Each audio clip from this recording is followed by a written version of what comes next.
ایک مولانا صاحب ہیں جن کا نام ہے مولانا طارق جمیل، کہتے ہیں کہ اپنے بیان میں بہت سی باتیں اپنی طرف سے کرتے ہیں جو قرآن و حدیث میں نہیں ہوتی، تو کیا ان کا بیان سننا چاہیے؟ میرے بھائیوں، یہ مولانا طارق جمیل صاحب جو ہیں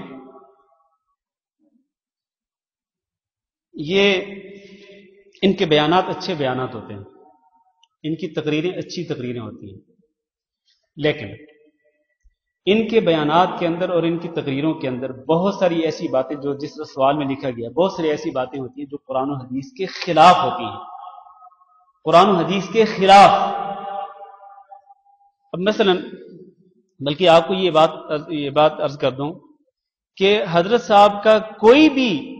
بیان ایسا نہیں ہوتا جس میں یہ اپنی طرف سے باتیں شامل نہیں کرتے ہیں، کوئی بیان ایسا نہیں، میں گارنٹی کے ساتھ کہتا ہوں، میں نے ان کے بہت سارے بیانات سنے ہیں،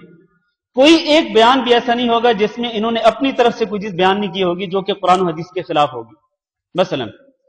ایک درس ایسا تھا، مجھے یاد ہے بہت عرصہ پہلے، میں پاکستان میں ایک پروگرام میں گیا،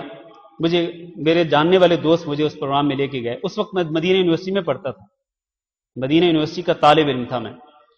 تو چھٹی پہ گیا ہوا تھا پاکستان، تو مجھے کچھ لوگ مولانا طارق جمیل صاحب کے بیان میں لے کے گئے، میں نے ان کا بیان سنا، اس بیان کے اندر انہوں نے ایک معجزہ، نبی صلی اللہ علیہ وسلم کے معجزات میں سے ایک معجزہ بیان کیا، وہ معجزہ اس میں صحیح بخاری صحیح مسلم میں موجود ہے، مشہور واقعہ ہے کہ ایک صحابی نے نبی صلی اللہ علیہ وسلم کی دعوت کی، ایک چھوٹا سا بکری کا بچہ تھا، اس کو ذبح کیا، سالن تیار کیا گیا، اور کچھ آٹا تھا تھوڑا سا گندم جو کا، تو اس کے ساتھ روٹیاں پکائی گئیں، وہ کھانا اتنا سا تھا کہ تھوڑے سے صحابہ کرام اس کو کھا سکتے تھے، نبی صلی اللہ علیہ وسلم اور آپ کے ساتھ کچھ صحابہ کرام، لیکن نبی صلی اللہ علیہ وسلم کو دعوت ملی تو آپ نے کیا کیا،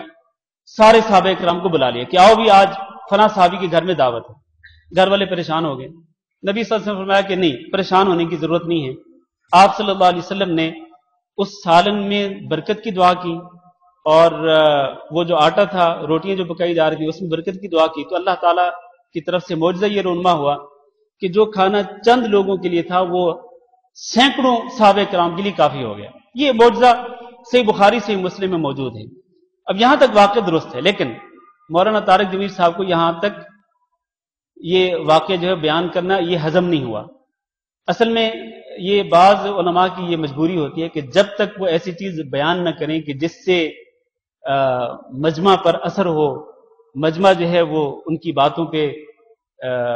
داد نہ دے، اس وقت تک ان کو مزہ نہیں آتا ہے، تو انہوں نے آگے جو بیان کیا، جو اپنی طرف سے جو چیز ایڈ کی انہوں نے، جو کتاب اللہ میں سنت رسول میں نہیں، وہ کیا ہے، وہ کہتے ہیں، میں نے خود سنا اپنی کانوں سے، کہنے لگے کہ نبی صلی اللہ علیہ وسلم نے صحابہ کرام جب گوشت کھا رہے تھے تو صحابہ کرام کو آپ نے حکم دیا کہ یہ جو ہڈیاں ہیں نا ان کو الگ کرتے جاؤ، ایک جگہ پہ الگ رکھتے جاؤ، چنانچہ ان ہڈیوں کو الگ رکھا گیا۔ جب سارے کے سارے لوگ کھا کے فارغ ہو گئے تو اچانک کیا دیکھتے ہیں کہ وہ ہڈیاں آپس میں جڑنے لگی، پھر ان ہڈیوں پہ گوشت چڑھنے لگا، پھر دیکھتے ہی دیکھتے بکرے کے، جس بکرے کو ذبح کیا گیا تھا اس بکرے کے اعضاء بننے لگے، اس کے پاؤں، اس کے ہاتھ، اس کی گردن، اس کے، اور پلک جھپکتے ہی کیا ہوا کہ وہ بکرا جس کو ذبح کیا تھا وہ بالکل زندہ ہو کر وہ صحابہ اکرام کے سامنے آ گیا۔ اب یہ وہ چیز ہے کہ جس کا کسی حدیث کی کتاب کے اندر ذکر نہیں ہے۔ اب پھر آپ دیکھیں، واللہ میں تو حیران ہوتا ہوں کہ کیسی کیسی چیزیں بیان کرتے ہیں یہ۔ میں بس وہ بات کر کے اپنا درس ختم کرتا ہوں آج کا۔